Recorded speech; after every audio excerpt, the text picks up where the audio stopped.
నిన్న 17వ తారీఖు నాడు అర్ధరాత్రి సుమారు 1:40 వచ్చినటువంటి సమాచారం మేరకు విధుల్లో ఉన్నటువంటి సెంట్రీ కానిస్టేబుల్ గారు బీట్ కానిస్టేబుల్ని అలర్ట్ చేయటం, అదేవిధంగా మన ఏలూరు 1వ పట్టణం పోలీస్ స్టేషన్ పరిధిలో ఉన్న రామకోటి దగ్గర ఒక అమ్మాయి పైన బలాత్కార ప్రయత్నం చేస్తున్నారన్న సమాచారం మేరకి మన వెంటనే అతను 112 కాల్కి రాగానే అక్కడ ఉన్న సెంట్రీ పీసీని అలర్ట్ చేయటం, అలానే సెంట్రీ పీసీ గారు ఇమీడియట్గా బీట్ కానిస్టేబుల్ని అలర్ట్ చేయటం, అలానే విధుల్లో ఉన్నటువంటి మన లక్ష్మణ్ ఎస్ఐ గారు, అదేవిధంగా కైకలూరు, తర్వాత సాదిక్ ఎస్ఐ గారు, వీళ్ళందరూ కూడా ఇమీడియట్గా ఆ సంఘటనా స్థలానికి 15 నిమిషాల్లో మాత్రం చేరిపోయారు. వెంటనే అక్కడ ఉన్నటువంటి విక్టిమ్ గర్ల్ ఎవరైతే ఉందో ధర్మాజిగూడెంకి సంబంధించిన ఒక బాధితురాలు వచ్చింది. ఆమె తన రెండో భర్తతోటి ఇక్కడ కూలి పనులు చేసుకోవడానికి వచ్చింది. ఇక్కడ మన దగ్గరలో ఉన్నటువంటి హోటల్స్లో, వన్ టౌన్ ఏరియా రామకోటి దగ్గరలో ఉన్నటువంటి హోటల్స్లో కూలి పని చేసుకుంటూ అక్కడ శుక్రవారం రాత్రి నాడు, ఆ రోజు శ్రావణ శుక్రవారం అవడంతో చాలామంది ఆవిడకి భోజనం ఎక్కువ ఇవ్వడంతో ఆవిడ అక్కడ కూర్చొని ఉంటాం. వాళ్ళు భోజనం చేసే సమయానికి ఒక 3 వ్యక్తులు అటు వెళ్తుంటే, సరే భోజనం ఎక్కువగా ఉందని పిలిపించి భోజనం వాళ్ళని కూడా రమ్మని చెప్పటం. సరే వాళ్ళు వచ్చిన తర్వాత భోజనం ముందు మద్యం సేవించాలని చెప్పి ఈ అమ్మాయితో పాటు ఉన్నటువంటి భర్తతోటి డీల్ కుదిరించుకొని అందరూ కలిసి మద్యం సేవించారు. ఈ మద్యం సేవించిన తర్వాత ఈ భర్త వీళ్ళందరూ ఇట్లుండగా ఈ 3 కూడా అక్కడ పక్కన ఉన్న ఆడ మనిషిని చూసి వాళ్ళకి ఆమెను ఏదో ఒకటి చేయాలనే దురుద్దేశంతో ఈ 3 ముద్దాయిలు ఆమె నిద్రిస్తుండగా ఆమెపై బలాత్కారానికి ప్రయత్నిస్తే ఆమె కేకలేయటం, అదే చూసి ఆమె ఆ పక్కనే ఉన్న గోడ దూకటం, ఈ భర్త మీద కూడా వాళ్ళు అడ్డుకున్న భర్త మీద కూడా దాడి చేయటం. ఇమీడియట్గా భర్త రోడ్డు మీద పరిగెట్టుకొచ్చి ఒక రోడ్డు మీద వెళ్తున్నటువంటి ఒక వ్యక్తికి సమాచారం ఇస్తే వారు వెంటనే 100కి కాల్ చేయటం, వెంటనే పోలీస్ సిబ్బంది అప్రమత్తమై ఇమీడియట్గా ఆ విక్టిమ్ గార్డ్ని హాస్పిటల్కి పంపించి రక్తమడుతున్న విక్టిమ్ గార్డ్ని, అదనంగా ఈ ముద్దాయిలు కూడా ఎవరు ఊరి పేరు తెలియదు, వెంటనే ఆ బీట్ కానిస్టేబుల్ అప్రమత్తం అవటం, వాళ్ళందరినీ పట్టుకోవటం. ఆ విధంగా మొత్తం కూడా 3 అవర్స్లో మొత్తం 4:50 కల్లా మేము అందరిని కూడా రౌండప్ చేసి మా అదుపులో తీసుకొని దర్యాప్తు చేయడం మొదలుపెట్టాం. ఆ పోలీసు వారు వెంటనే ఎఫ్ఐఆర్ రిజిస్టర్ చేయడం, మెడికల్ ట్రీట్మెంట్ జరుగుతుంది అమ్మాయికి, ఇంకా ముద్దాయిలను కూడా వెంటనే రిమైండ్ చేయడం కూడా జరిగింది. ఇటువంటి ఈ హత్యాయత్నానికి ప్రయత్నించిన 3 కూడా గంటల వ్యవధిలోనే మేము అదుపులోకి తీసుకున్నాం. ఆడవాళ్ళపైన ఎటువంటి అత్యాచారాలు కానీ అత్యాచార యత్నాలు కానీ జరిగితే మాత్రం ఎటువంటి ఉపేక్షించేది లేదని ఈ ప్రశ్నపూర్వకంగా తెలియపరుస్తున్నాం.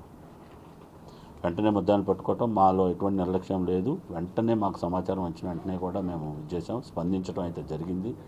ఎటువంటి దీంట్లో మేము తాత్పర్యం చేయలేదని ఈ పత్రికాపూర్వకంగా తెలియపరిచేసుకున్నాం. పూర్తిగా అవాస్తవం. స్టేషన్కి వచ్చిన వెంటనే చెప్పబట్టే 15 నిమిషాల్లో బాధితురాలు కూడా నేనే పర్సనల్గా అందరం కూడా మాట్లాడాము. బాధితురాలతో కూడా 10 నిమిషాల్లో పోలీసు వారు వచ్చారని కూడా క్లియర్గా చెప్పింది. కూడా మేము చూపిస్తాం. అదే అండి, ఇప్పుడు ఏమైందంటే ఎవరైతే కంప్లైంట్ చేసిన అతను పోలీస్ స్టేషన్కి వచ్చారట. ఈ లోపల ఆల్రెడీ మనకి మ్యాన్ ప్యాక్ ద్వారా చెప్పారు 5 మినిట్స్లోనే ఫస్ట్ బీట్ వెళ్ళిపోయింది. ఫస్ట్ బీట్ వాళ్ళు వెళ్ళిపోవడం కూడా వెళ్ళటం జరిగింది. కాకపోతే ఈ సమాచారం ఇచ్చిన అబ్బాయికి కమ్యూనికేషన్ మిస్ అవ్వటం వల్ల ఇలాంటి అపోహపడి ఉండొచ్చు. కానీ ఆ స్పందన లేకపోతే మేము 4:30 గంటలకల్లా మేము మీకు ముద్దాయిలను అదుపులో తీసుకోవడం జరిగిందనే విషయాన్ని నేను చెప్పగలుగుతాను. అదే ఇప్పుడు యాక్చువల్గా ఏమైందంటే అండి, వీళ్ళు నిరాశ్రయులుగా ఉండటం వాళ్ళు ఈ రామకోటి మైదానం దగ్గర భోంచేయటం, అది పడుకోవటం, మన బీట్ వాళ్ళు కూడా తిరుగుతూనే ఉంటారు. కానీ ఇది వాళ్ళ ఆసరాగా తీసుకుని ఇట్లాంటి జరగడంతో మేము వెంటనే అప్రమత్తం తీసుకోవడం కూడా అదుపులో తీసుకోవడం జరిగింది. ఇన్ ఫ్యూచర్లో కూడా వీళ్ళందరినీ కూడా మేము మెఫ్మా వాళ్ళతోటి పనిచేసి ఈ పట్టణ నిరాశ్రయుల ఆశ్రమానికి ఇట్లా బయట పడుకునే వాళ్ళని చేయడానికి కూడా ప్రయత్నాలు చేస్తున్నాం. వీళ్ళ 3 మీద వీళ్ళు ఫ్రెష్, వీళ్ళ మీద ఈ స్క్రాప్ ఏరుకుంటారండి. ఇక్కడ దగ్గరలోనే స్క్రాప్ ఏరుకునే 3 కూడా ఇక్కడ ఉంటాం. వీళ్ళు 3 ఇక్కడ జులాయిగా తిరుగుతూ ఉంటారు. ఇక్కడ ఉన్న చేసుకోవటం, వాళ్ళు వచ్చిన సంపాదన మీద తాగి ఇట్లాగా అల్లరిచిల్లరగా వ్యవహరిస్తున్నారు అన్నమాట. అట్లా ఏం లేవండి, ఇప్పటివరకు అయితే లేవు. మనకి ఇంకా దర్యాప్తు స్టేజ్లో ఉంది. ఈ దర్యాప్తులో కనుక ఏదన్నా ఫర్దర్గా మేము వీళ్ళ మీద ఏమైనా కేసులు ఉన్నాయని కూడా చెక్ చేస్తున్నాం. చెక్ చేసిన తర్వాత ఎట్లాంటి ఏమైనా ఉన్నా కూడా మేము ఇంట్రాగేషన్ తీసుకొని చెక్ చేసుకుంటాం.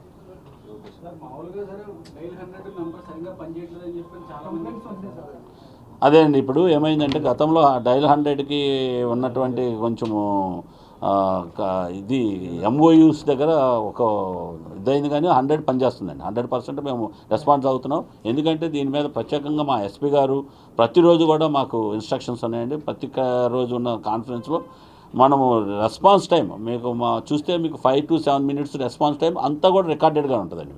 మీకు కాల్ వచ్చింది, కాల్ రికార్డ్ అవుతుంది, మేము రెస్పాండ్ అయింది ఉంటుంది. మళ్ళీ మేము రెస్పాన్స్ అయిన తర్వాత మేము వెనక్కి చేసిన టైము మీకు అప్డేట్ అవుతుందండి. ఎవరన్నా కనుక దానికి వితిన్ టైం ఎక్స్ప్లెనేషన్ అయితే అతను ఎక్స్ప్లెనేషన్ తీసుకోవడం, అతని మీద ఛార్జెస్ కూడా ఇవ్వడం కూడా జరిగిందండి.